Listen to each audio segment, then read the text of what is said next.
Welcome to our channel. ఈ రోజు అండి మన టాపిక్ నరాల బలహీనత. ఈ నరాల బలహీనత ప్రాబ్లం చాలా మందిలో చూస్తూ ఉంటాం. బట్ ఈ ప్రాబ్లం నుంచి బయటపడడానికి ఒక మంచి రెమెడీ ఉంది. ఈ రెమెడీని మీరు షూర్‌గా పాటిస్తే గాన ఈ ప్రాబ్లం నుంచి బయటపడతారు అని చెప్పేసి అంటున్నారు. Yoga and naturopathy doctor Shagufta గారు. షగుప్తా గారి మాటల్లోనే అసలుకి ఈ నరాల బలహీనత ప్రాబ్లంని ఎలా మనం బయటపడొచ్చు? అసలుకి ఎందుకు వస్తుంది ఈ ప్రాబ్లమ్? ఈ ప్రాబ్లంకి ఎలాంటి రెమెడీ చెప్పబోతున్నారో తెలుసుకుందాం. నమస్తే మేడం. నమస్తే. మేడం ఈరోజు యాక్చువల్లీ మనకున్న టాపిక్ నరాల బలహీనత. ఈ ప్రాబ్లం నుంచి బయటపడడానికి ఒక బెస్ట్ రెమెడీ ఉంది అంటారు. ఆ రెమెడీలో మనం ఏం చేస్తున్నాం అది మన ప్రేక్షకుల కోసం తెలియజేయండి. బేసికలీ ఏంటంటే నరాల బలహీనత రావడానికి మెయిన్ కారణం ఏంటంటే విటమిన్ B12 డెఫిషియన్సీ కానీ, డి విటమిన్ కొన్ని vitamins main specially D vitamin కానీ, ఐరన్ కానీ, సో బ్లడ్ కౌంట్ తక్కువ ఉండడం కానీ, ఇలాంటి కాంబినేషన్ ఆఫ్ విటమిన్స్ ఎప్పుడైతే తక్కువైపోతాయి బాడీలో అప్పుడు నర్వ్స్లో వీక్నెస్ మనకి బాడీలో ఏదో అంటే కూర్చున్నా లెగిసినా తిమ్మిరి పట్టడం, చీమలు కుట్టినట్టు ఏదో టింగ్లింగ్ సెన్సేషన్స్ రావడము, మనం కూర్చొని ఒక 5 నిమిషాల తర్వాత లేచామనుకోండి టప్ టప్ టప్ సౌండ్లు వస్తాయి జాయింట్స్ దగ్గర, టక్ టక్ సౌండ్స్ వస్తుంటాయి, లిగమెంట్ సౌండ్స్ అవి. ఇలాంటివన్నీ రావడానికి స్టార్టింగ్లో వచ్చినప్పుడు మనం గమనించి మన బాడీలో ఏవో విటమిన్స్ తగ్గుతున్నాయి. ఎందుకంటే కొంతమంది టెస్ట్లు అయ్యేంత వరకు కూడా ఓకే టెస్ట్ అయ్యాక చూద్దాంలే అనుకుంటుంటారు. కానీ కొన్ని సెన్సేషన్స్ తిమ్మిరి రావడం కానీ, టక్ టక్ సౌండ్స్ రావడం కానీ మనం గమనించినప్పుడు ఏదో విటమిన్స్ ఏదో విటమిన్స్లో విటమిన్ B12 డెఫినెట్గా తక్కువ ఉందండి. చాలా మందికి పేషెంట్స్ నా దగ్గరికి వచ్చినప్పుడు నేను కొన్ని విటమిన్స్ చేయించుకోండి టెస్ట్లు అన్నప్పుడు విటమిన్ B12 చాలా తక్కువ ఉంటుంది. డి విటమిన్ ఎలాగో తక్కువ ఉంటుంది, ఎందుకంటే మన సన్కి ఎక్స్పోజ్ అవ్వడం అయితే తగ్గిపోయింది ఇది. సో డి విటమిన్ కానీ, విటమిన్ B12 కానీ, ఐరన్ కానీ, హిమోగ్లోబిన్ కౌంట్ తగ్గిపోవడం వల్ల ఈ డెఫిషియన్సీస్ వచ్చినప్పుడు మనం అన్నిటికీ ఏ విటమిన్స్ తగ్గినా కూడా దానికి సంపూర్ణంగా ఒక బెస్టెస్ట్ వే మనం చెప్పే రెమెడీ ఇది.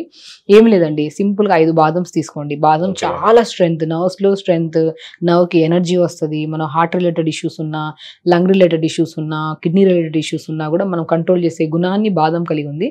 ఒక 4-5 బాదమ్స్ని పొద్దున్న నానబెట్టేసేయండి. దాంతోపాటు ఒక 4 పిస్తా వేయండి. 4 పిస్తా చాలా విటమిన్ B12 రిచ్ ఉంటుంది పిస్తాలో. అలా 4-5 బాదమ్స్ 4 పిస్తా వేసి పొద్దున్నే నానబెట్టేసేయండి. పిస్తా ముక్కలు నానబెట్టేసి పొద్దున్నే మనం సాయంత్రం 5 నుంచి 6 గంటల ఆ మధ్యలో 4 to 5 ఆ మధ్యలో ఏమైనా పర్లేదు, దాన్ని బాదం తొక్కు తీసేసి ఒక గ్లాస్ నీళ్ళు వేసి పిస్తా ఒక 4-5 బాదమ్స్ వేసి మిక్సీ పట్టేసేయండి. ఆ మిక్సీ పట్టిన పాలు ఉంటాయి కదా, ఆ పాలే ఇవి. ఇప్పుడు మనం ఇలా మిక్సీ పట్టేసాము.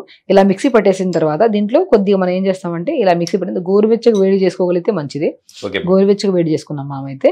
సో ఈ గోరువెచ్చగా వేడి చేసిన మిల్క్లో మనం ఆల్మండ్ అండ్ పిస్తా మిల్క్లో కొద్దిగా ఘీ వేసేసుకోండి. ఘీ తినడం వల్ల చాలా బెనిఫిట్స్ అండి. ఘీ తినడం వల్ల స్కిన్ ప్రాబ్లమ్స్ కానీ, హెయిర్ ప్రాబ్లమ్స్ కానీ, నర్వ్స్లో స్ట్రెంగ్త్ కానీ, ఈవెన్ దో మన గ్యాస్ట్రిక్ ప్రాబ్లం ఉన్నా, వెయిట్ లాస్ అవ్వాలనుకున్నా, రకరకాల సమస్యలు. పొద్దున్నే లేసి బుల్లెట్ కాఫీ అని చెప్పేసి ఫేమస్ అయిపోయింది, దాంట్లో ఘీ కలుపుకొని తాగుతుంటారు. సో ఘీ తాగడం వల్ల మనము ఎంత కంట్రోల్గా తినాలో అంత కంట్రోల్గా తినొచ్చు. బాడీ కూడా హెల్దీగా ఉంటుంది, స్కిన్ హెల్దీగా ఉంటుంది, హెయిర్ హెల్దీగా ఉంటుంది, అన్నిటికీ మంచిది. సో ఇలాగా బాదం మనం మామూలు మిల్క్ తీసుకోవడం ఆపేస్తేనే బెటర్ అంటారు నేనైతే. ఆ పాకెట్ మిల్క్ కానీ మనం ఎక్కడో తెప్పిస్తున్నాం మిల్క్ అవి ఇవి తాగక, కొంతమందికి మిల్క్ తీసుకోవడం వల్ల ఎలర్జీస్ ఉంటాయి, కొంతమంది సైనస్ ప్రాబ్లం వాళ్ళకు దగ్గు తుమ్ములు ఉన్నా కూడా మనం మిల్క్ ఇవ్వద్దు అని చెప్తుంటాం. అలాంటప్పుడు మ్యాక్సిమం నేనైతే మిల్క్ బంద్ చేయండి. ఒకవేళ మిల్క్ అలవాటు ఉండే వాళ్ళు ప్యూర్గా మీకు ఆవు మిల్క్ దొరికితే తెప్పించుకొని ఆవు నెయ్యి కొద్ది కలుపుకొని దాంట్లో స్పెషల్లీ యాపిల్, ఒకరోజు యాపిల్లో సర్వరోగా ఒక యాపిల్ తినండి డైలీ. ఒక డాక్టర్ వరకు మనం వెళ్ళాల్సిన అవసరం లేదని చెప్పేసి ఒక ఇది ఉంటుంది ఇంగ్లీష్లో. సో స్పెషల్లీ యాపిల్ తినడం వల్ల మనకి ఎన్నో రకాల డిసీజెస్ని మనం రాకుండా చేసుకోవచ్చు. దీన్ని మనం ఏం చేద్దాం, పిల్లలకి ఇవ్వాలి కదా, సలాడ్ లాగా కట్ చేసేసి ముక్కలు చిన్న ముక్కలు కట్ చేసి ఇందులో వేసుకొని ఒక స్పూన్ వేసేసి పిల్లలకి ఇవ్వండి. మనం కూడా ఈవినింగ్ స్నాక్స్ అంటే ఆయిల్ ఫుడ్స్ అవి ఇవి తినే బదులు మంచిగా బాదం కాంబినేషన్ ఆఫ్ పిస్తా అని ఒక గ్లాస్ నీళ్ళు వేసి మిక్సీ పట్టేసి ఇలా మంచి మిల్క్లో కొద్ది ఘీ కలుపుకొని కొద్ది గోరువెచ్చగా వేడి చేసేసుకొని దాంట్లో యాపిల్ని ముక్కలు కట్, ఒక యాపిల్ కంప్లీట్గా యాపిల్ ముక్కలు కట్ చేసి ఒకరోజు యాపిల్ వేసుకొని తినేసేయండి. యాపిల్లో lung related, heart related diseases, nerves వీక్నెస్లు, vitamin deficiency, mineral deficiency, even weight loss అవ్వాలన్నా, స్పెషల్లీ ఇప్పుడు నర్వ్స్ వీక్నెస్లు కొన్ని కేసెస్లో రావడానికి మెయిన్ కారణం బరువు ఎప్పుడైతే పెరిగిపోతుంటామో ఆ బరువు అంతా నరాల మీద పడి, మోకాల మీద పడి, ఆ మోకాల నొప్పులు రావడం, జాయింట్ పెయిన్స్, స్టిఫ్నెస్ అవ్వడం జరుగుతుంటుంది. ఎప్పుడైతే మనం యాపిల్ విత్ కాంబినేషన్ ఆఫ్ బాదం పిస్తా తినడం వల్ల విటమిన్ B12 సమపాలనలో మనకు దొరుకుతుంది, దాంతోపాటు డి విటమిన్ దొరుకుతుంది, ఐరన్ ప్రాపర్గా ఉంటుంది, అన్ని హిమోగ్లోబిన్ కౌంట్ పెరుగుతుంది, హెల్దీగా ఉండొచ్చు.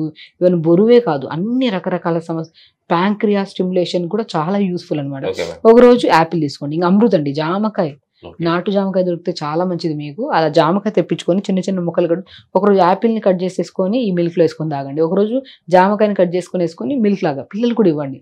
స్పెషల్లీ పిల్లల్లో, ఎందుకంటే పిల్లల్లో నర్వ్స్ వీక్నెస్లు చాలా చూస్తున్నాండి ఈ మధ్య కాలంలో. ఎందుకంటే వాళ్ళు జంక్ ఫుడ్ ఎప్పుడైతే తింటున్నారో వాళ్ళ కాన్స్టిపేషన్ ప్రాబ్లమ్స్ రావడము, ఆ కాన్స్టిపేషన్ ప్రాబ్లంతో ప్రాపర్ డైజెషన్ అవ్వకుండా ఆ టాక్సినేటెడ్ బ్లడ్ నర్వ్స్లోకి వెళ్ళి ఆ నర్వ్స్ వీక్ అవ్వడము, వాళ్ళు ఇప్పుడు పెద్దవాళ్ళలో సహజంగా వస్తుంటాయి. ఎందుకంటే వయసు మీద పడుతుంటుంది కాబట్టి వాళ్ళు తిన్న ఫుడ్ డైజెషన్ అవ్వక వాళ్ళలో కొన్ని ఇంబ్యాలెన్సెస్ ఉంటాయి హార్మోన్స్ కాబట్టి, హార్మోన్స్ కానీ విటమిన్స్ ఇంబ్యాలెన్సెస్ ఉంటాయి కాబట్టి వాళ్ళకి రావడంలో సహజంగా ఉండొచ్చు.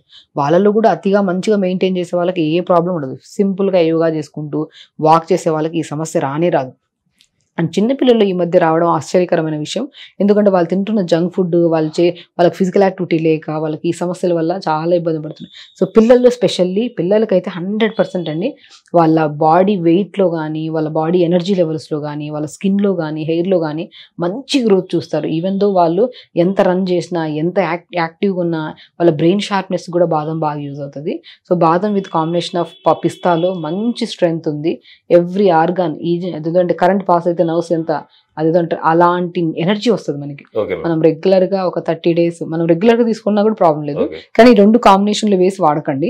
ఓకే. ఇది విటమిన్ సి అయిపోతుంది. ఈ 2 కాంబినేషన్లు తీసుకుంటే డిస్కంఫర్ట్నెస్ ఉంటుంది స్టమక్ లో. ఓకే. యాపిల్ ఒకరోజు వేసుకోండి, ఒకరోజు గోవా వేసుకోండి. ఈ రెండిట్లో మంచి స్ట్రెంత్ నర్వ్స్ కి. మనం పెద్దవాళ్ళం కూడా సరే, షుగర్ ఉన్నా, ఏ కండిషన్ ఉన్నా అండి, ఏ ప్రాబ్లం ఉన్న వాళ్ళైనా సరే ఇది హ్యాపీగా ప్రతి చిన్న పిల్లల వాళ్ళ నుంచి పెద్ద పిల్లల వరకు, పెద్దవాళ్ళ వరకు ప్రతిరోజు రెగ్యులర్గా ఆల్మండ్ 4-5 ఆల్మండ్, 4-5 పిస్తా, ఒక గ్లాస్ నీళ్ళు వేసి మంచిగా ఇలా మిల్క్ అవుతుందండి. అలా మిల్క్ తాగడానికి కూడా చాలా సాఫ్ట్ మంచిగా అనిపిస్తుంది. అలా పొట్ట కూడా మన ఎండాకాలం స్టార్ట్ అవుతుంది, చల్లగా ఉంటుంది పొట్టలో కూడా ఇది తాగడం వల్ల. కొద్దిగా ఘీ కలుపుకొని తాగండి. Indigestion issues, constipation issues, sleepless problem, specially నిద్రలేమి సమస్యతో ఎవరైతే ఇబ్బంది పడుతున్నారో వాళ్ళకి నిద్ర కూడా మంచి పడుతుందండి. సో డైజెషన్ కూడా మంచిగా అవుతుంది. సో రెగ్యులర్గా ఇలా యాపిల్ కానీ గోవా కానీ కాంబినేషన్లు తీసుకుంటే మనకి ఎలాంటి ఒకటి కాదు, అది ఒకటి రెమెడీ అన్నిటికీ సొల్యూషన్ అంటారు కదా, ఓకే. అలాంటిది ఇది. స్పెషల్లీ అలా తీసుకుంటే చాలా సమస్యల నుంచి మనం బయటపడచ్చు అనమాట. మేడం, ఇప్పుడు మనం రెమెడీ ఆల్రెడీ చెప్పాము కదా, అంటే యాపిల్ కానీ గోవా కానీ రెగ్యులర్ తీసుకోవాలి. ఏ టైంలో తీసుకోవడం మంచిది అంటారు? ఈవినింగ్స్ అండి. ఈవినింగ్స్ నేను మాక్సిమం ఏమంటారంటే మార్నింగ్ బ్రేక్ఫాస్ట్, కొంతమంది వెయిట్ లాస్ ప్రాసెస్లో ఉండే వాళ్ళకి మార్నింగ్లో వెయిట్ లాస్ కూడా చాలా మంచి యూజ్ అవుతుంది. ఓకే. మార్నింగ్ ఎంటీ స్టమక్లో బ్రేక్ఫాస్ట్ స్కిప్ చేసి తీసుకోవచ్చు. పిల్లలకి స్పెషల్లీ మాట్లాడుతున్నాను కాబట్టి పిల్లలు ఈవినింగ్స్ స్కూల్ నుంచి వచ్చిన వెంటనే మంచిగా ఒక బౌల్ రెడీ చేసి పెట్టేసేయండి, మంచిగా తాగేస్తారు. తాగేసి యాపిల్ కూడా నమిలి తింటారు కాబట్టి టీత్ కూడా బాగుంటాయి. టీత్లో స్మెల్స్ కానీ, టీత్లో గమ్లో ఇష్యూస్ ఉండకుండా అవి కూడా తగ్గిపోతాయి అనమాట మనకి. మేడం, అంటే దీంతో మన రెమెడీతో పాటు ఇంకేమైనా ఫుడ్ హ్యాబిట్ చేంజ్ చేసుకోవాలంటారు? సో ఫుడ్లో స్పెషల్లీ నేను ఇప్పుడు చెప్పేసాను, పిస్తా తీసుకోండి, ఆల్మండ్స్ తీసుకోండి. ఫుడ్లో కూడా జంక్ ఫుడ్స్ కొద్దిగా బంద్ చేయండి. టైంకి తినండి, మీకు నచ్చింది తినండి, టైంకి తినండి. స్పెషల్లీ ఫుడ్ ఐటమ్స్లో ఏం మార్చుకోవాల్సిన అవసరం లేదు. కడుపు నిండా తినండి, కానీ కడుపు నిండిన తర్వాత తినడం ఆపేసేయండి. ప్రశాంతంగా తినండి, ఎంత కావాలో అంతే తినండి, మోర్ దెన్ తినకండి. మంచిగా ప్లేట్లో ఫుడ్ ఎక్కువ, రైస్ తక్కువ ఉండాలి, ఎక్కువ కర్రీ ఉండాలి. ఒక ఏదైనా ఫుడ్ తిన్న తర్వాత పంకిన్ సీడ్స్, వాటర్మెలన్ సీడ్స్, అది కూడా మంచి nerve strengthening. Pumpkin, watermelon, sunflower seeds, తెల్ల నువ్వులు, ఇవన్నీ మంచి స్ట్రెంథనింగ్. ఇవన్నీ కూడా తీసుకుంటా ఉండాలి. వాటన్నిటికంటే బెస్టెస్ట్ వే ఇదంటే ఈ కాంబినేషన్. అందుకని అన్నిటినీ సంపూర్ణంగా మనం తీసుకోలేం కాబట్టి ఇది ఎవ్రీడే ఏదో ఒక పూట తీసుకుంటే అన్నిటిని మనం బ్యాలెన్స్ చేసినట్టు అవుతుంది. మేడం, ఇంకొకటి ఇందాక మీరు చెప్పినట్టు నరాల బలిత ప్రాబ్లం విటమిన్ B12 లోపం వల్ల కూడా వస్తుంది అని చెప్పేసి అంటున్నారు కదా.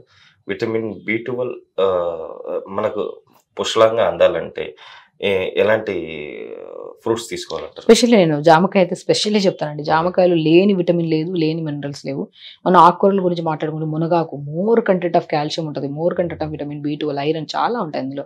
మునగాకును కూడా కూర రూపంలో తీసుకోండి. మునగాకుని మనం జస్ట్ పౌడర్ ఫామ్ చేసుకొని ఏదైనా కూర చేస్తున్నప్పుడు వేసుకొని తీసుకోవచ్చు, దాంట్లో కూడా విటమిన్స్ ఎక్కువ ఉంటాయి. యాపిల్ కూడా మంచి విటమిన్స్ ఉంటాయి. సో ఆల్మండ్స్లో మంచి, పిస్తాలో మంచి విటమిన్ B12 ఉంటుంది. ఈ కాంబినేషన్స్ అన్ని మన డైలీ రిక్వైర్మెంట్లో కంటే కొన్ని మిల్లీగ్రామ్స్ ఎక్కువ ఉంటుంది విటమిన్ B12. సో రెగ్యులర్ తీసుకోవడం వల్ల సరిపోతుంది మనకి మోర్ దెన్. ఓకే, ఈ రోజు అయితే మన ప్రేక్షకులకు చాలా చక్కటి రెమెడీని అయితే మన ప్రేక్షకులకు తెలియజేశారు. ఇంత మంచి రెమెడీ చెప్పినందుకు సుమన్ టీవీ తరపున, మన ప్రేక్షకుల తరపు నుంచి థ్యాంక్ యూ. నమస్తే అండి.